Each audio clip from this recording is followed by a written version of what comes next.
पूरे 12 द्वादश ज्योतिर्लिंग में ओंकारेश्वर ही ऐसा ज्योतिर्लिंग है जिसके दर्शन के पश्चात कोई महानदी का दर्शन होता है, जिसके तट को छूकर कोई महानदी बह रही है। आप काशी जाएंगे गंगा जी दूर हैं, आप उज्जैन जाएंगे क्षिप्रा जी दूर हैं, आप सोमनाथ जाएंगे समुद्र है, लेकिन ओंकारेश्वर ही ऐसा ज्योतिर्लिंग है जिसके दर्शन के पश्चात कोई महानदी का दर्शन होता है। वो महानदी है रुद्रदेहाय विद्महे मैं कलकन्याज धीमहि तन्नो नर्मदा प्रचोदयात्। भगवान शंकर की देह से पसीने के बूंद से निकली है माँ नर्मदा। भारतवर्ष में जितनी नदियां हैं सब उत्तर दक्षिण दक्षिण उत्तर की ओर बहती है, लेकिन माँ नर्मदा उदय से अस्सी की ओर बहती है, पूरब से पश्चिम की ओर बहती है। भारतवर्ष में जितनी नदियां हैं उसमें नर्मदा ही नदी ऐसी है जिनके जितने कंकर हैं सब शंकर है।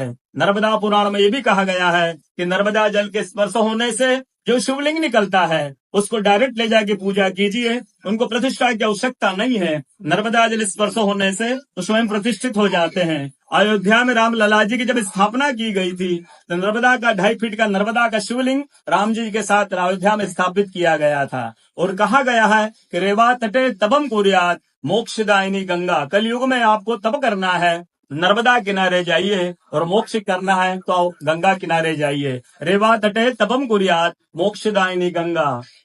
तो नर्मदा किनारे एक संत का तपस्या संत का अनुभव बताता हूँ जो वर्षों से नर्मदा किनारे रहे हैं। जब वो देखते हैं सुबह 3 से 4 बजे ब्रह्म मुहूर्त में एक कोई माई आती है नर्मदा स्नान करके लौट जाती है। संतों को जिज्ञासा हुई कि मैं वर्षों से इस माँ को देख रहा हूँ नर्मदा स्नान करके लौट जाती है। संत ने कहा कि कल मैं माँ से पूछूंगा स्नान करके लौटेगी। वो माई सुबह 3 से 4 बजे ब्रह्म मुहूर्त में स्नान करके लौट रही थी। संत ने देखा माँ स्नान करके लौट रही है। संत दौड़ते गए माँ को साष्टांग दंडवत प्रणाम करके पूछा है माँ मैं वर्षों से आपको देख रहा हूँ, अब नर्मदा स्नान करके लौट जाती है, माँ अपना परिचय दीजिए। तो माँ अपना परिचय देती है मैं गंगा हूँ, कलयुग में शुद्धिकरण के लिए नर्मदा स्नान करने के लिए आती हूँ। बोलो गंगा मैया की जय, नर्मदा मैया की जय, ओंकारेश्वर भगवान की जय, आज के कथा के आनंद की जय, भक्त और भगवान की जय।